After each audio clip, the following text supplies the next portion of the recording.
गोकुळ सोबत गोकुल.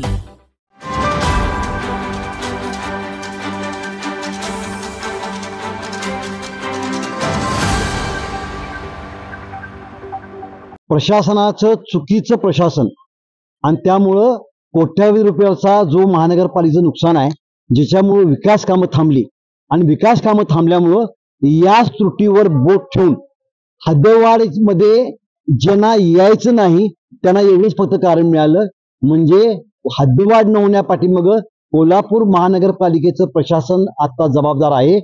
त्यांच्याबरोबर आज आम्ही बैठक लावली होती. त्यांना आम्ही अनेक गोष्टीचे पंचनामे करायला लावणार होतो, परंतु ज्यांना निर्णय घ्यायची क्षमता आहे त्याच ह्या बैठकीला उपस्थित नव्हत्या.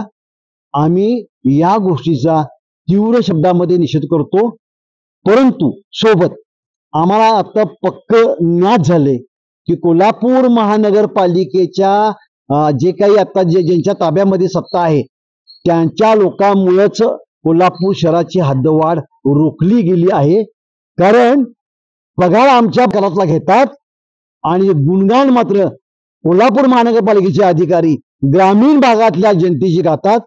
हे सगळे अधिकारी राजकीय दबावापोटी संपूर्ण वाकले नाहीत, ते झुकलेले आहेत. त्यांना कोल्हापूर शहरातल्या नागरिकांचं काही देणं घेणं नाही. लढा हा चालू राहणार. सामंजस्याचा लढा होता तो आता लढा तीव्र होईल एवढंच मी आपल्याला सांगतो. या आता माननीय ऍडिशनल कमिशनर म्हटलं की या 2 दिवसामध्ये आयुक्त मॅडमची बैठक लावतो. बैठक लावू द्या नाही लावू द्या, भूमिका आमची कडक आहे. आम्ही पूर्वीच डिक्लेअर केले की आम्ही अमर उपोषणाला बसणार आहे, आम्ही KMT बंद करणार आहे.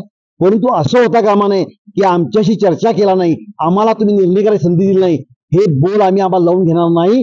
म्हणून काही काळ आम्ही सामंजस्य घेतलं, पण आता मात्र आमची ती मनस्थिती नाही. दोन्ही आमदारांचं असं म्हणणं आहे की आणि त्यांचं म्हणणं त्यांच्या ठिकाणी योग्यच आहे.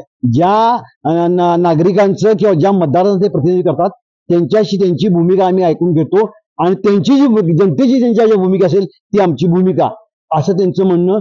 काही अर्थी ते बरोबर आहे. मग असा विषय आहे की कोल्हापूर महानगरपालिकेची निवडणूक नाही, 4 वर्षापेक्षा जास्त काळ सगळा कारभार प्रशासकाकडे आहे.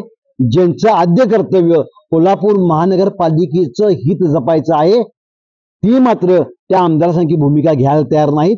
कारण हे राजकीय दबावापोटी झुकलेले अधिकारी आहेत.